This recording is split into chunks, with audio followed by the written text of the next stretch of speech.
Have you ever talked to someone and walked away feeling smaller, not because they insulted you directly, not because they yelled at you, but somehow, after every interaction, your confidence drops a little?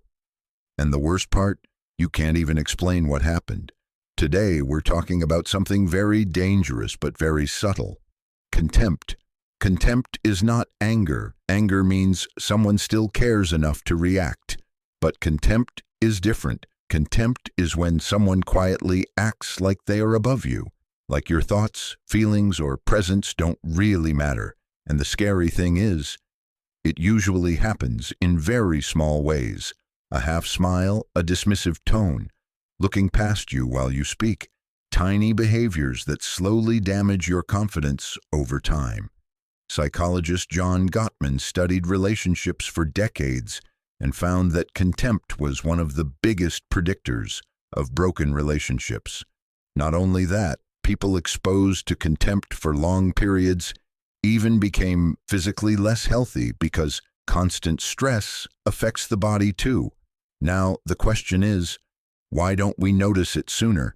Because our brain keeps making excuses for people we care about. We tell ourselves, maybe they're just distracted. Maybe I'm overthinking. Maybe I'm too sensitive. But sometimes your instincts are correct. So let's talk about the biggest signs of contempt.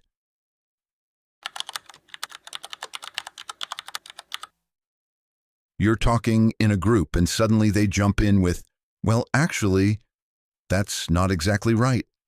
It's usually about small details that don't even matter. The goal isn't helping you. The goal is to position themselves above you publicly, especially if they only do it when other people are around. When someone genuinely values you, they focus on you. But contempt shows up in body language. They check their phone, look around the room, act mentally absent while you're speaking. And because it's subtle, if you complain about it, you sound too sensitive, but your nervous system notices it. This one hurts quietly. They ask what you think. You genuinely share your thoughts. And then they completely ignore your input. At first, you think nothing of it. But after repeated experiences, you slowly stop expressing yourself. Because deep down, you realize your opinion was never truly valued. The question was just for appearance. You know those comments followed by, "I'm kidding," "Relax," "Can't you take a joke?" These jokes usually target the same person again and again. That's not humor, that's disguised disrespect. And the reason it works so well is because if you react, suddenly you look like the problem. You share something exciting, a success, a promotion, an achievement, and their response is just, "Oh, nice." Cool. No excitement, no curiosity, no warmth. But watch how energetic they become when someone else shares good news.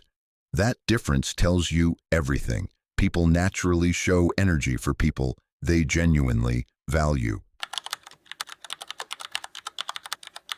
Real support builds your confidence. Contemptuous help does the opposite. For example, "Don't worry, she's still learning. Let me explain it for him." Technically, they're helping, but they're also quietly lowering your status in front of others. Over time, this can seriously damage your self-confidence.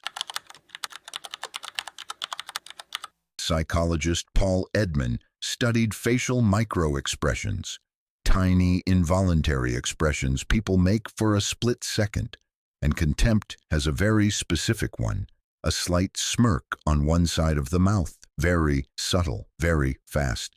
You may not consciously notice it, but your brain does. That uncomfortable feeling you get around certain people. Sometimes your mind is recognizing patterns before you consciously understand them. Now, here's the important part. Contempt usually says more about them than about you. Many people use it because of insecurity, Making others feel smaller gives them a temporary sense of superiority. So what should you do? First, stop explaining away every disrespectful behavior. Second, pay attention to how you feel. After interacting with someone, do you feel energized or emotionally drained? And third, invest more energy into people who genuinely respect you, the people who listen, who celebrate your wins, who help without humiliating you, because healthy relationships don't leave you constantly questioning your worth. And if this video felt familiar, you were probably noticing something real all along. You weren't imagining it, and you weren't too sensitive. You were simply reading signals that most people never learn how to name. If you enjoyed this video, comment below which sign hit hardest for you, and I'll see you in the next one.